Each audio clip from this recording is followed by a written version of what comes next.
좋으신 하나님이 주시는 은총과 또 평화가 사랑하는 여러분들에게 이 아침에 또 함께 하시기를 빕니다. 오늘은 주연후 제1주이면서 신년 주일로 지키고 또 예배 드립니다. 성탄절 다음 맞이하게 되는 절기가 주연절인데요. 전통적으로 지켜왔던 주연절은 양력으로 1월 6일입니다. 현대 성탄절은 12월 25일 하루만 지키지만 초대교회 때 성탄절은 1월 6일 주연절 전야인 1월 5일까지를 지켰습니다. 주연절은 말 그대로 이 땅에 태어나신 예수 그리스도가 온 세상에 나타나심, 드러나심을 경축하는 날입니다. 초대교회 당시에도 이 주연절은 그리스도의 탄생을 경축하는 절기였습니다. 그러나 태양을 숭배하는 이교도들의 축제를 대체하고 대신하기 위해서 예수 그리스도의 탄생일이 12월 25일로 옮겨지게 되었고, 주연절은 하나님이신 예수 그리스도가 성육신하신 것을 기념하는 절기로 자리매김하게 되었습니다. 동방교회에서의 주연절은 예수 그리스도께서 세례를 받으셨음을 강조하지만, 서방교회는 탄생한 아기 예수를 방문한 동방 박사들, 예수의 세례, 그리고 가나의 혼인잔치의 기적과 같은 예수가 자신을 드러내신 위대한 사건들에 초점을 맞추면서 지키고 있습니다. 주연절의 위치는 성탄절과 사순절 사이에 있습니다. 예수 그리스도의 나심과 죽으심 사이에 예수의 이 나타나심을 묵상하는 절기인 주연절이 위치하고 있는 이유가 무엇일까요? 그것은 이 땅에 오시고 죽으신 예수 그리스도를 믿는 자들로 하여금 경험하게 하기 위함입니다. 그래서 주연절의 영성의 모습은 두 가지라 할 수 있습니다. 그리스도께서 우리에게 자신을 나타내심과 그리스도께서 우리를 통해 온 세상에 자신을 나타내심입니다. 마태복음 5장 16절에서 말합니다. 이같이 너희 빛이 사람 앞에 비치게 하여 그들로 너희 착한 행실을 보고 하늘에 계신 너희 아버지께 영광을 돌리게 하라. 빛 대신 주님은 우리를 통해 세상 가운데 빛을 비추시기를 원하십니다. 이 세상에 우리가 보냄을 받은 목적은 예수 그리스도께서 비추시는 이 빛을 온 세상에 비추어서 모든 자들로 하여금 하나님께 영광을 돌리게 하는 것입니다. 이 구절에서 우리가 눈여겨보아야 할 것이 있습니다. 너희 착한 행실을 보고입니다. 세상 사람들은 믿는 자들의 행실을 통해서 하나님을 보게 됩니다. 보이지 않는 하나님을 저와 여러분을 통해 보게 된다는 말입니다. 긴장하지 않을 수가 없죠.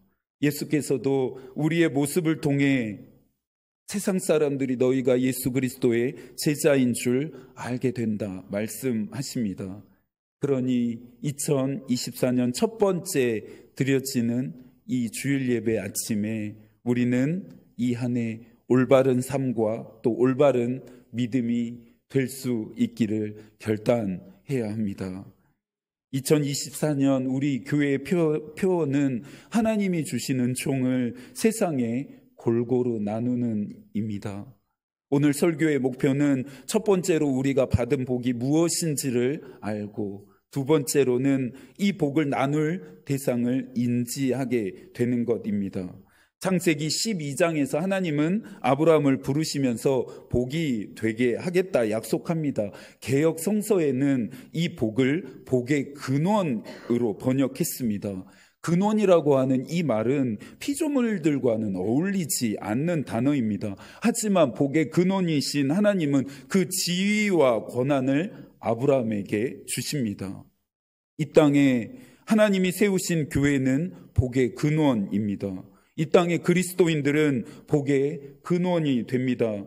하나님은 교회와 그리스도인들을 통해서 이 땅에 복을 흘려 보내시기를 꿈꾸셨습니다. 하나님의 은총이 이 땅의 교회와 믿는 자들을 통해서 온 세상에 골고루 나뉘어지고 흘러가기를 바라셨습니다. 하지만 현실이 어떻습니까? 지금 세상의 모습은 어떻습니까? 교회와 그리스도인들은 복의 근원이 되기보다 복을 독점하고 말았습니다. 복이 세상을 향해 흘러가지 못하도록 교회의 담을 더 높이 쌓아 올리고 자신의 삶의 경계에 다른 사람들이 넘어오지 못하도록 더 넓은 울타리를 쳤습니다. 제임스 헌터는 교회와 세상 사이에 날카로운 선을 그으려는 모든 노력은 실패할 수밖에 없다 말합니다. 세상과 단절된 기독교는, 세상과 분리되어진 기독교는 더 이상 존재할 의미도 이유도 없게 된다는 말입니다. 그러면서 헌터는 세상에 있지만 세상에 속하지 말라라고 하는 이 의미는 현 세상의 무질서 속에서 하나님의 뜻과 목적에 충실히 거하라는 부름이다라고 정의합니다. 세상에 속하지도 말고 그렇다고 해서 세상과 분리되지도 않는 긴장지대에 교회와 그리스도인이 서 있고 또 살아가야 함을 강조합니다. 교회는 믿는 자들의 유토피아가 아닙니다. 그리스도인들이라고 하는 멤버십을 가진 자들만의 사교 장소도 아닙니다. 오히려 그리스도인들은 온 세상을 하나님의 나라가 되게 하는 일을 위해 부름받은 자들입니다. 모이기 위해서가 아니라 흩어짐을 위해 존재하는 자들이 바로 저와 여러분입니다. 세상으로부터 분리되고 도피하는 기독교는 힘을 잃을 수밖에 없습니다. 나만 구원을 얻는 것, 나만 은혜를 누리는 것에 만족하는 그리스도인들을 보면서 세상 사람들은 교회와 믿는 자들을 향해 손가락질합니다. 결국 그들이 가리키는 손가락질은 하늘의 하나님을 향합니다. 웨슬리는 그의 산상설교 강해에서 세상의 빛과 소금이 되는 교회, 또 성서의 기독교적인 삶에 대해 도전하는데요. 한번 들어보시겠어요? 기독교가 단순한 종교에 국한되지 않고 개인적이고 운둔적인 종교가 아니라 사회적 종교로서 개인적 성화에만 머무르지 않고 사회와 세상을 변화, 변혁, 갱신하는 역할을 해야 한다. 교회의 역할, 그리스도인들의 역할이 무엇인지를 웨슬리가 일깨워 주고 있습니다. 그러면서 웨슬리는 세상과 분리되고 단절된 기독교는 결코 유지되거나 존재할 수 없다라고 말합니다. 헌터가 견지했던 생각입니다.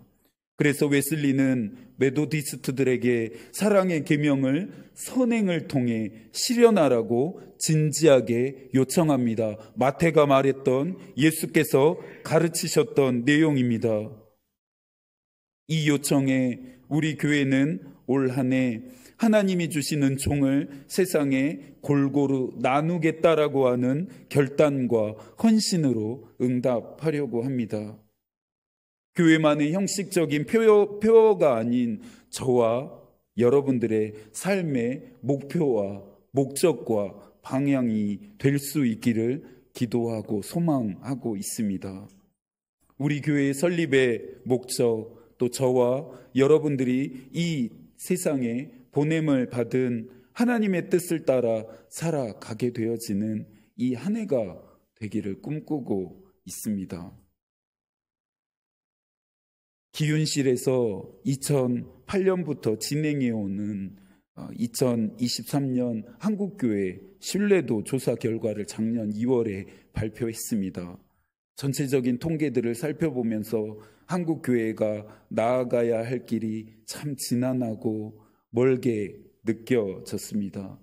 한국교회의 전반적인 신뢰도를 묻는 질문에 매우 신뢰한다와 약간 신뢰한다라고 하는 긍정의 응답이 21%였습니다. 반면에 별로 신뢰하지 않는다, 전혀 신뢰하지 않는다라고 하는 부정적인 응답은 74%였습니다. 대한민국 국민 중 5명 중에서 1명만 한국교회를 신뢰한다라고 하는 통계였습니다. 물론 이 신뢰도가 한국교회 전체의 모습을 대신한다, 모두 다 설명해내고 있다라고 생각할 수는 없습니다. 이 통계 안에 한국교회 전체가 담겨질 수는 없을 테니까요. 그러나 우리는 이 비판을 겸허하게 받아들일 수 있어야 합니다. 단순한 신뢰도를 높이기 위함이 아니라 교회의 존재의 목적과 그리스도인들의 보냄의 목적을 우리가 다시금 분명히 회복해야 할 필요가 있기 때문입니다. 토마스 아킨피스의 그리스도를 본받아라고 하는 책은 지난 600여 년 동안 모든 그리스도인들에게 경건의 문학의 걸작으로 이의 없이 받아들여졌습니다. 이 책은 15세기 네덜란드 공동생활 형제단의 한 수도사였던 토마스 아킨피스가 원래는 수도사들을 위한 경건 생활의 지침 목적으로 쓴 책이었습니다. 그러나 1427년 그리스도를 본받아라고 하는 이 책은 시대와 장소를 초월해서 전 세계로 퍼져나갔습니다. 책 안에 담겨진 내용들 중에서 오늘 우리가 고민하고 있는 부분에 대해 길을 알려주는 내용이 있어서 여러분들에게도 나눠보려고 합니다. 제23장에 큰 평화를 가져다주는 4가지 길이라고 하는 제목의 이야기인데요. 이 이야기는 그리스도와 제자의 대화의 형식으로 진행되고 있습니다. 먼저 그리스도가 말합니다. 아들아, 나는 이제 평화와 참된 자유로 이끌어줄 길을 너에게 가르쳐 주고자 한다. 제자가 대답합니다. 주여, 주께서 말씀하신 대로 행하소서. 그런 가르침을 듣는 것은 내게도 기쁘고 감사한 일입니다. 다시 그리스도의 말씀이 이어집니다. 아들아, 너는 너의 뜻대로 행하려고 하지 말고 다른 사람들의 뜻대로 행하려고 애써라. 늘 많이 갖기보다는 적게 갖는 것을 택해라. 늘 가장 낮은 자리를 구하고 모든 사람 아래에 있어라. 너에게서 하나님의 뜻이 이루어지기를 늘 바라고 기도해라. 보라, 그런 사람은 평화와 안식의 땅으로 들어간다. 하나님이 주시는 종을 세상에 골고루 나누기 위한 우리의 마음가짐이 어때야 하는지, 우리의 삶의 방식이 어때야 하는지를 잘 말해주는 이야기 같습니다. 저와 여러분들이, 그리고 세상에 있는 모든 사람들이 다른 사람의 뜻대로 행하려고 애쓴다면, 적게 갖기를 선택한다면, 언제나 낮은 자리를 구한다면, 하나님이 창조하신 질서대로 살아간다면 우리가 살아가는 이 세상은 평화와 안식의 땅이 될 것입니다. 제자는 그리스도의 말 앞에 내게 더 큰 은혜를 베풀어 주셔서 나로 하여금 주께서 방금 말씀하신 것을 준행하며 나의 구원을 이룰 수 있게 하소서라고 대답합니다. 이 땅에 교회와 그리스도인들은 평화와 안식을 망가뜨리는 존재들이 아니라 세상에 있는 모든 사람들을 하나님이 주시는 평화와 안식 안으로 초대하는 초대자여야 합니다. 창세기 1장을 읽을 때마다 얼마나 가슴이 뛰는지 모르겠습니다. 하나님이 창조하신 세상의 아름다움, 풍성함, 충만함에 경탄하게 되기 때문입니다. 이 세상을 디자인하시면서 창조하신 그 하나님의 위대하심을 노래하지 않을 수가 없습니다. 하나의 창조가 끝날 때마다 기뻐하셨던 하나님의 표정을 상상해 보게 됩니다. 4절 하나님이 보시기에 좋았더라. 10절 하나님이 보시기에 좋았더라. 12절 하나님이 보시기에 좋았더라. 18절 하나님이 보시기에 좋았더라. 25절 하나님이 보시기에 좋았더라. 31절 하나님이 지으신 그 모든 것을 보시니 보시기에 심히 좋았더라. 저녁이 되고 아침이 되니 이는 6째 날이니라. 창조되어진 모든 것들에는 하나님의 은총과 축복이 깃들어졌습니다. 마치 사람을 만드실 때에 그 코에 생기를 불어 넣으셨듯이 이 세상을 창조하시면서 창조되어진 모든 것들에 은총과 축복을 불어 넣으셨습니다. 28절입니다. 함께 읽어볼까요? 하나님이 그들에게 복을 주시며 하나님이 그들에게 이르시되 생육하고 번성하여 땅에 충만하라. 땅을 정복하라. 바다의 물고기와 하늘의 새와 땅에 움직이는 모든 생물을 다스리라 하시니라. 여기에서 그들이란 누구입니까? 1차적으로는 창조되어진 첫 사람인 아담과 하와가 되겠죠. 다음으로는 이 땅의 교회와 그리스도인들 입니다. 또한 저와 여러분들입니다. 한국교회는 정복하라와 다스리라고 하는 의미를, 이 명령의 의미를 제대로 이해하지 또 해석하지 못했습니다. 책임이 아닌 권력으로 받아들였습니다. 인간에게만 주어진 무소불위의 능력으로 인지했습니다. 그 결과 피조세계는 파괴되어지고 신음하고 있습니다. 하나님이 주신 은총을 골고루 나누어야 할 대상은 비단 이웃과 사회만은 아닙니다. 지구도 우리의 이웃입니다. 하나님이 우리에게 하나님이 창조하신 모든 것을 돌보라 명령하십니다. 이 사명은 모든 생명을 존중할 뿐만 아니라 생명 하나하나와 연결되어질 때 이룰 수 있습니다. 크리스토퍼 라이트는 말합니다. 하나님을 사랑하고 예배한다고 하면서 또 예수의 제자라고 주장하면서 그분의 소유인 이 땅에 관심이 없는 그리스도인들이 있다는 것이 너무 불가사의한 일이다. 그들은 이 땅이 오용되는 현실에 관심 없을 뿐만 아니라 낭비와 소비의 생활 방식으로 이 땅의 오용에 동참하고 있다. 하나님이 창조하신 이 세상을 저와 여러분이 직접적으로 망가뜨리거나 훼손하지는 않더라도 태초에 하나님이 우리에게 부여하셨던 이 돌봄의 책임, 이 명령, 이 사명을 다하고 있지 않다고 한다면 우리는 결코 자유로울 수 없습니다. 존 스토트는 우리는 자연을 존중하지만 숭배하지는 않아야 한다. 자연을 하나님인 양 경배해서는 안 된다. 자연에 대해 하나님처럼 굽신돼서도 안 되고 우리가 하나님인 것처럼 오만하게 자연을 대해서도 안 된다라고 말합니다.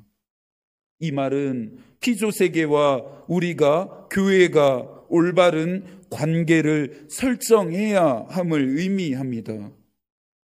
신명기 10장 14절에서 말합니다. 하늘과 모든 하늘의 하늘과 땅과 그 위의 만물은 본래 내 하나님 여호와께 속한 것이로되. 시편 24편 1절입니다. 땅은 여호와의 것이로다. 다시금 크리스토퍼 라이트의 통찰력을 빌려와 말하자면 하나님을 사랑하고 예배한다면 하나님을 사랑하고 예배하는 그 마음으로 피조세계를 돌보아야 합니다. 하나님을 사랑하고 예배하는 마음으로 이웃과 사회를 돌보아야 합니다. 이것이 이 땅의 교회와 그리스도인들에게, 저와 여러분들에게 부여된 사명이자 책임입니다. 저는 이 사명을 생명이 있는 모든 것들과 친구가 되어주는 마음이라 말하고 싶습니다.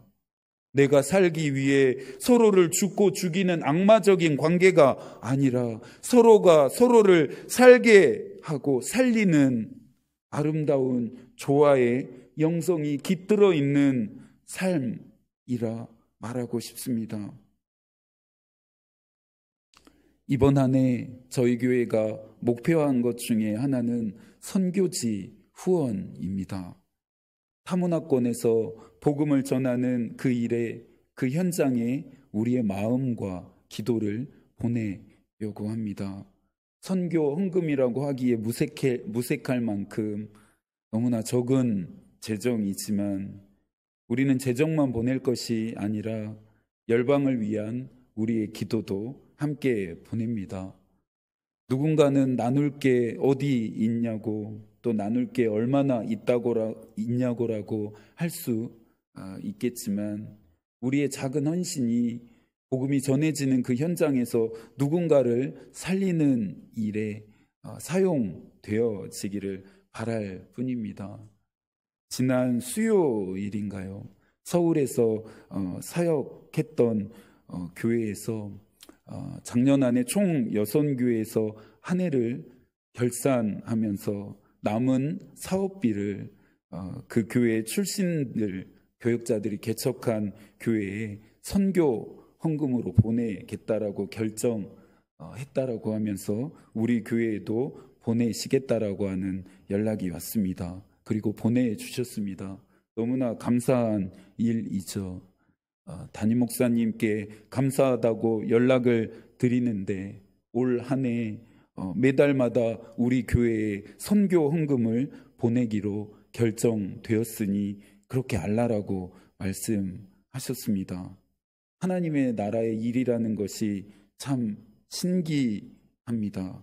누군가를 살리기 위해 심으려고 시작한 일이 결국엔 우리와 우리 교회를 살리는 일이 되었으니 말입니다. 설교를 준비하기 위해 오늘 본문을 묵상하다가 유독 주목하게 되는 표현이 있습니다. 저녁이 되고 아침이 되니입니다. 하루를 계산하는 방식이 우리와 고대 유대인들에게는 차이가 있었습니다. 우리는 아침이 하루의 시작이 됐지만 유대인들에게는 저녁이 하루의 시작이었습니다. 물론 구체적으로 들어가 살펴볼 문제이기는 하지만 하루 단위로 묘사되어지는 창조의 기사가 끝날 때마다 저녁이 되고 아침이 되니라고 하는 이 표현이 반복적으로 등장합니다. 하나님이 빛과 어두움을 나누시면서 빛을 낮이라 명하시고 어두움을 밤이라 명하셨습니다. 낮과 밤 모두 하나님의 시간입니다. 하나님이 창조하신 시간입니다. 그런데 이 하나님의 시간이, 하나님이 창조하신 시간이 인간사에서는 좋고 나쁨, 선과 악과 같은 이분법적인 구분에 의해서 이 낮과 밤이라고 하는 시간이 구분되어졌습니다. 그래서 밤은 부정적인 이미지를 띠면서 고통과 슬픔 같은 것을 상징하게 되었습니다. 너무나도 흥미로운 점은 하나님은 이와 같은 인간들의 개념을 그대로 사용하셔서 말씀하시기도 했다라고 하는 점입니다. 시편 30편 5절인데요. 그의 노여움은 잠깐이요 그의 은총은 평생이로다. 저녁에는 울음이 깃들지라도 아침에는 기쁨이 오리로다. 지금도 여전히 고통과 슬픔의 저녁의 시간에 갇힌 자들에게, 밤의 시간에 갇힌 자들에게 우리는 하나님이 주신 은총을 골고루 나눌 수 있어야 합니다. 차별과 배제와 폭력과 혐오와 분노와 증오 등과 같은 깜깜한 흑암 속에 갇혀있는 자들을 향해 환대와 수용과 화해와 인정과 사랑과 섬김과 같은 밝고 따뜻한 아침빛이 그들의 삶의 자리에 들게 해야 합니다. 다시금 우리와 우리의 세상을 보면서 하나님이 지으신 그 모든 것을 보시기에 심히 좋았더라라고 경탄하시게 해야 합니다. 이것은 곧 하나님께 찬양하는 일인 동시에 하나님을 예배하는 일이 됩니다.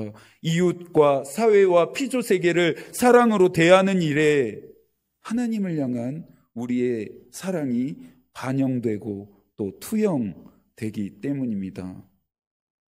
함께 웃는 교회는 경쟁보다는 공존을, 움켜짐보다는 나눔과 베품을 실천하고 생명 있는 모든 존재를 적이 아닌 친구로 대할 수 있는 사람들이 모인 공동체이기를 축복합니다.